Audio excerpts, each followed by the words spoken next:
Hello, great to have you with us on the stream. I'm Joe Donlin in our CBS Chicago studios. Big news today, Reverend Jesse Jackson announcing he will step down from the leadership position he held at Rainbow Push. That, of course, the organization he founded in 1971. Joining us now to talk about it, Dr. Hermene Hartman, founder of Indigo. She worked closely with Reverend Jackson back in his Operation Breadbasket days. Doctor, it's great to have you. I'm guessing you were probably like most of us when you saw this alert on your phone today. It certainly got your attention. What did you think when you saw it? Well, he has served this country very, very well. He's done a yeoman's job. I think what Reverend Jackson has done with his career is magnificent. He's changed the political landscape. That's historic, as we know, with his presidential runs in '84 and '88.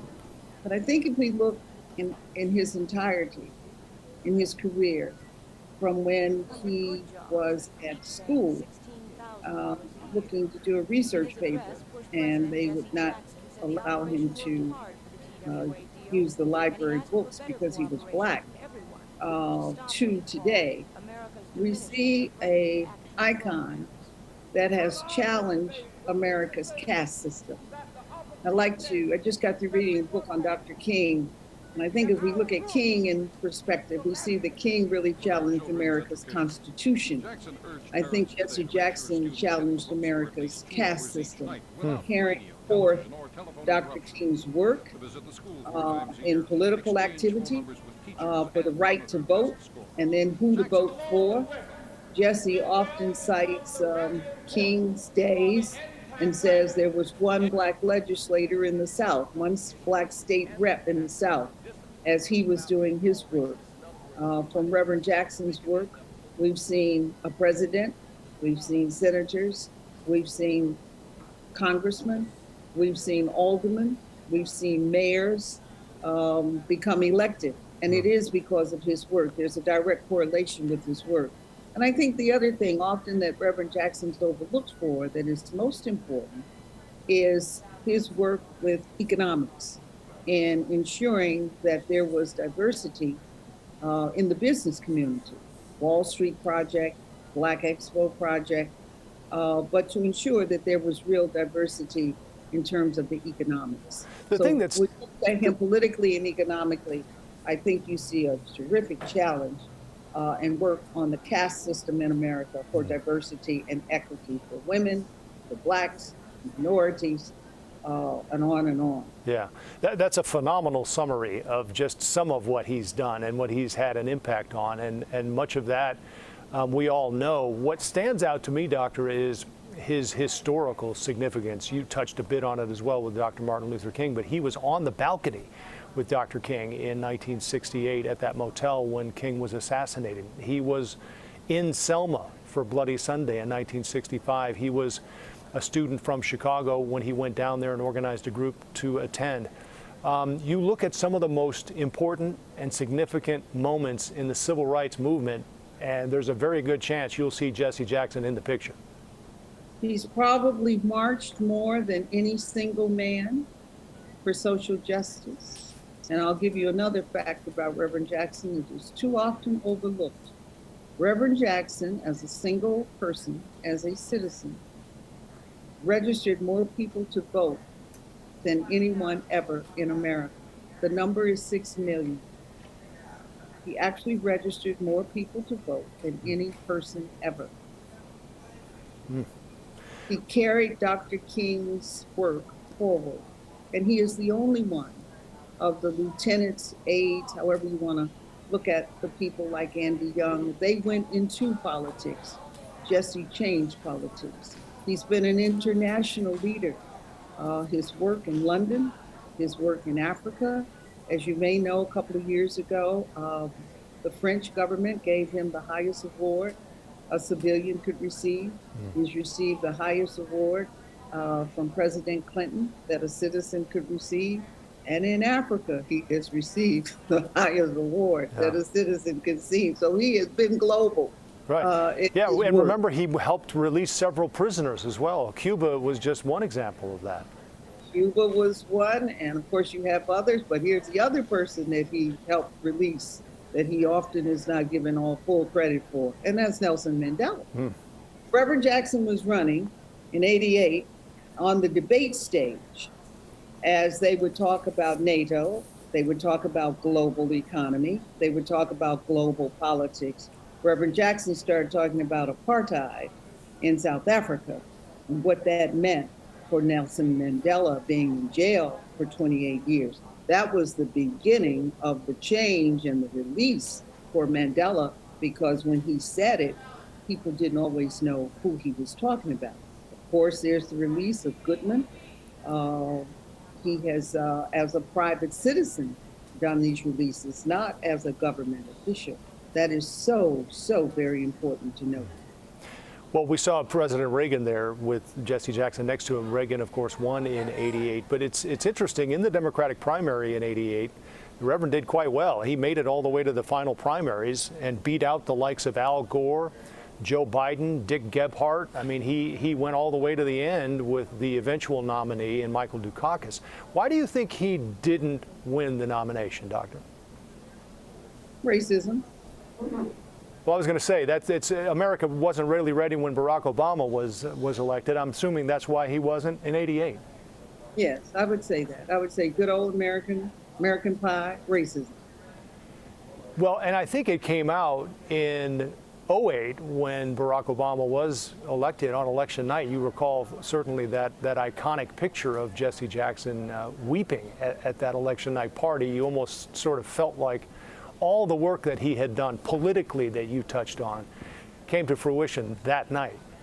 Came to fruition that night, and his tears, as he talked about it privately, was for Dr. King, that this was a day that he wished he could have seen, that he didn't live to see, but certainly laid the groundwork for, as Jesse did. Jesse changed the rules of the Democratic Party. Had he not changed those rules, there would be no Barack Obama. But let's carry it forward as it should be historically. Clinton won on Jesse's rules. Obama won on Clinton's rules. I think Hillary was encouraged to run because of Reverend Jackson. So he's been in the forefront, terrifically so, but he's also been behind the scenes, pushing others, suggesting that they take front stage Democratic. Yeah, he's been sort of out of the limelight more recently. Of course, he was diagnosed with Parkinson's, but if you go back to the 70s, 80s, 90s, Jesse Jackson had real political power, to your point earlier, and I think he's also credited for helping elect Harold Washington and so many more. How was he able to do that? Most definitely Harold Washington, but before Harold Washington, there was Richard Hatcher and Garrett. There was Carl Stokes. For Harold Washington, you might remember there was the Chicago Taste of Chicago, and he was on the radio, WBEZ, asking and talking about kind of the upcoming election, and a caller called in and said we should boycott Taste of Chicago. Reverend Jackson called Stevie Wonder. He was the guest artist and said, Stevie, I think you shouldn't come. We're going to do a boycott. And that boycott was the beginning of the Harold Washington campaign. I'll never forget. It really made a difference. So marching and registering to vote. Every campaign that Reverend Jackson personally has participated in, but as he has worked for others politically, there's always been a voter registration component. And he's been very insistent about that. And that amounts to so many people that he has registered to vote for progressive type candidates. I'll always remember in 2018, I had just started at WGN, and it was right before the march to shut down the Dan Ryan. I'm guessing you remember this. It was in the summer. I was in the march. You were there, okay. The night before, we had the Reverend on the broadcast, and it was an hour before news, and I was in my office, and all of a sudden in walked Jesse Jackson, and he sat down in the chair across from me. asked me if I had anything to eat, which I did. So we shared some Cheez-Its and a bottle of cold water, and we sat and talked for a half an hour about any number of things, including his time with Dr. Martin Luther King. And I just remember at the end of it thinking, what an absolute treat to be able to spend 30 minutes with a man with so much historical knowledge and again, significance. I'm wondering, for you personally, do you have a moment like that where you look back at some time, maybe with Operation Breadbasket or some other time where you were working with Jesse Jackson that you'll always remember? Reverend is an avid reader. Reverend must read, I would say, 2 to 4 books a week.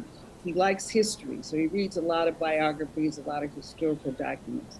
So here's my big secret to you. I was in school. I was still a student. I was a student at Roosevelt University when I started working with Reverend Jackson.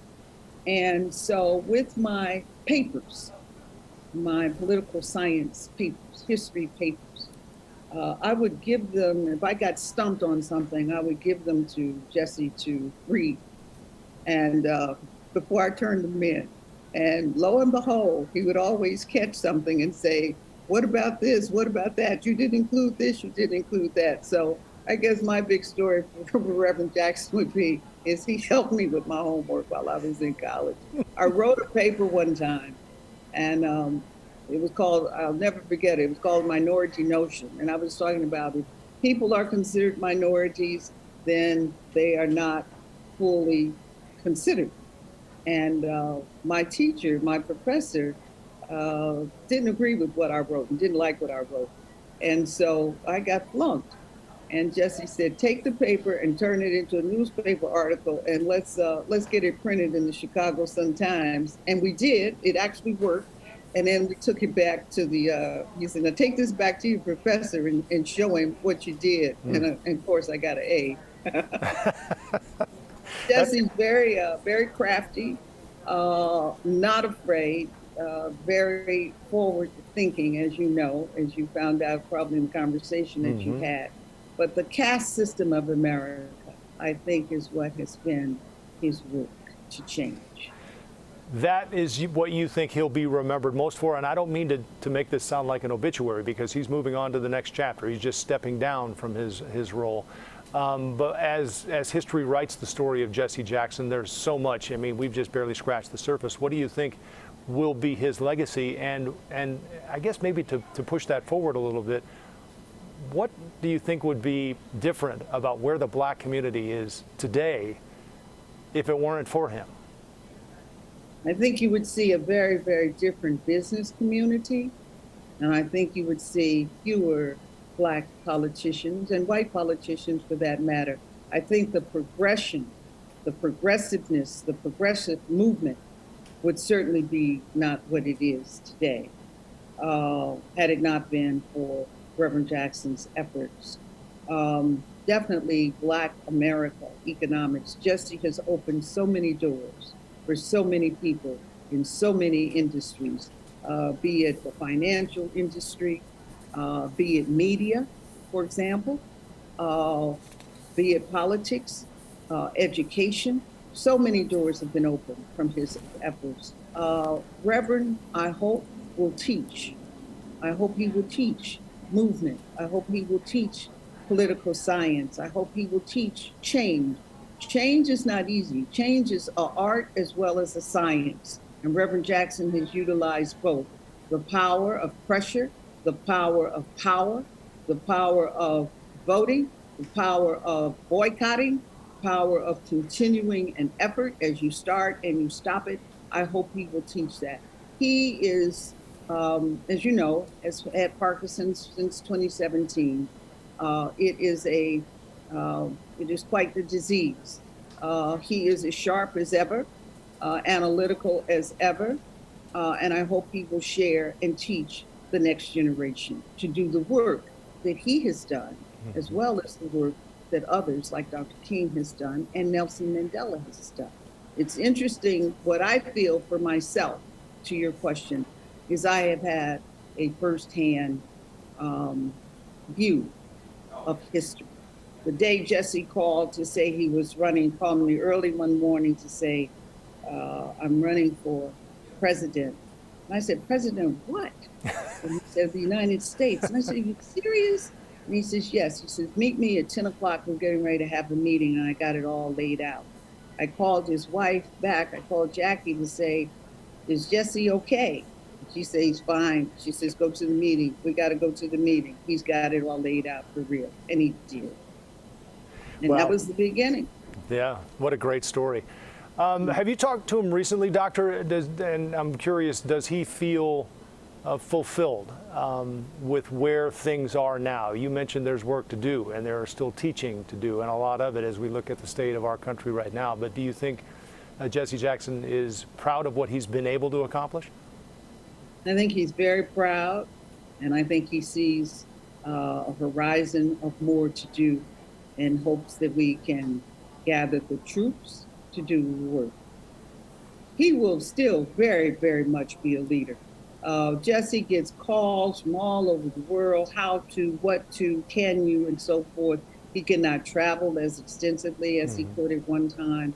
We're trying to teach him how to use the Zooms and a lot of the new technology, which he'll conquer it in a minute. But that is where his work will continue. Well, he has an aura about him. There's no question about that. He was at our mayoral debate here in the CBS studios, and the minute he came in his wheelchair, it was sort of everyone stopped and said, the room still stops, and he still marches with the wheelchair. Absolutely, no question. I'll give you the last word, Doctor, before we go. Well, he's had a monumental career, and he's changed America. He's made life better. And Black America owes him a debt. And God bless. We got to keep going. We've got a great convention coming up next week. And I hope all of Chicago will attend, because it will be amazing. And you will see Jesse Jackson still very much at work in the forefront. Dr. Hermene Hartman, thank you so much for your time and your insight and your stories. We appreciate it very much. Thank you. Thank you.